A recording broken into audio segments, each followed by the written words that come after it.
Yeah, good afternoon, students. Yeah, greetings from Grandpa. I hope you are revising your notes very well. Yeah, so today we are on the third Caliph in Islam. We've done the first two Caliphs. You know their names, Abu Bakr and Umar. We are moving on to the third Caliph, Uthman. Yeah. Who was this Caliph? As I've said earlier, Caliph Uthman was the third Caliph, and he was born in 573 AD and held the Caliphate for 12 years. That is, the Caliphate is the what? The leadership of Caliphs for 12 years, from 644 to 656 AD. He was a businessman, and like Caliph Abu Bakr, was one of those who accepted Islam in its early beginning. Let's look at his contribution to Islam. When he assumed the office of the Caliph, 1.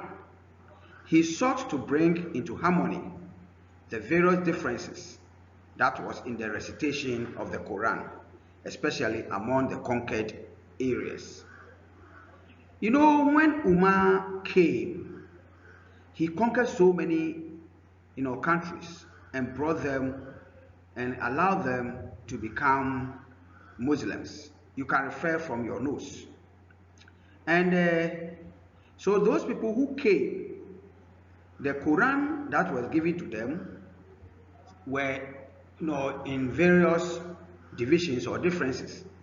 So the people who have been brought into the religion, many of them were confused. They didn't know which particular book they were to use. So there was confusion everywhere in the book of Quran. So when this man came, as I said earlier, he saw that no, those things were giving them problems. So he has to, then people were fighting among themselves. If you recite this, they will say no. So he came and collected all this Quran. That is the second one. He did it by collecting all the Quran books that were in contrast, even that were not the same with the original Quran books. In order not to see them again, he burnt them. And after that, he distributed copies of the original Quran to all those he conquered. 3. He took part in almost all the battles between Islam and other non-Islamic communities. Who were those non-Islamic communities? They were fighting in order to win souls to become Muslims, people. And there were people who were not Muslims. So in order to conquer them, they have to fight. And the name of that fight is what we call the jihad. Jihad. Jihad. Then, when he was able to win those people, he was sent to Mecca to sign a treaty. Treaty is a peaceful agreement between one nation and the other with the non-believers. And that treaty was called Treaty of Hudaybiyah. Treaty of Hudaybiyah. Hudaybiyah is Hudaibiyah. It's in brackets there. Then the fourth thing is that he established a naval force with a fleet of 500 ships. That is, he have to, protect the land. So there were seamen or what's the name of these people? The soldiers on the sea. Navy. He formed a navy. That's the naval force, and the army from the navy, and he bought them 500 ships, which they were to use to conquer and capture people living on certain islands.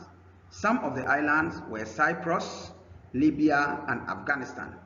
And now all those places have become an Islamic world state. So through this happened through the effort of Uthman. Then 5. In order to see to the congregation, Muhammad had already acquired a land for the purpose of extension of the Prophet's mosque, since the congregation was increasing in number. What is the name of that mosque? The mosque is the Kaaba. So he expanded it because so many people have come to join the religion, and this happened during the tenure of Uthman. Then 6, he appointed, in order for them to know the religion very well, he appointed teachers to teach Islamic laws, the do's and don'ts in Islam, the Quran and the Hadith. The Hadith talks about the teachings and the sayings of the Prophet Muhammad. Then the Quran is the holy book. It is the book that the Islamic faith is based on. So know the difference. The Hadith teaches about the sayings of the Prophet Muhammad, while the Quran is based on the faith in Islam. Then the last one, that man was very generous. So what did he do? He used most of his money to the spread of Islam. And in order for people to know the work or the history of Islam, he built a library for the Muslims. So people, if you want to know where to go, you go there and have your research. Now let's look at the moral lessons of Uthman's contribution to Islam. In an examination, you will be asked to write about 4 of them, and one of them gives you 2.5 marks. So 2.5 times 4 will be 10. 1, he was generous, a generous Caliph. He used, as I've said earlier, almost all his money to do the work of God in Islam. And he was also 2, a committed Muslim. He didn't rest. He fought from the bottom of his heart for the growth of the religion. Then he was loyal and faithful to Islam. Nobody could come and deceive him to divert from the Islamic religion. He remained focused to the religion. So we are all to remain focused in our various religions. 4, he devoted his life to the religion of Islam. And 5, he had a spirit of leadership. He had the spirit of leadership. Please, children, learn these notes very well. Next week, God willing, I'll put an exercise on this same platform for you to answer on the various topics that we've treated. And I know you are going to score all for us and for me. So keep on learning. Don't rest. Till we meet next week, it's your grandpa saying bye-bye and hello to all of you. Bye.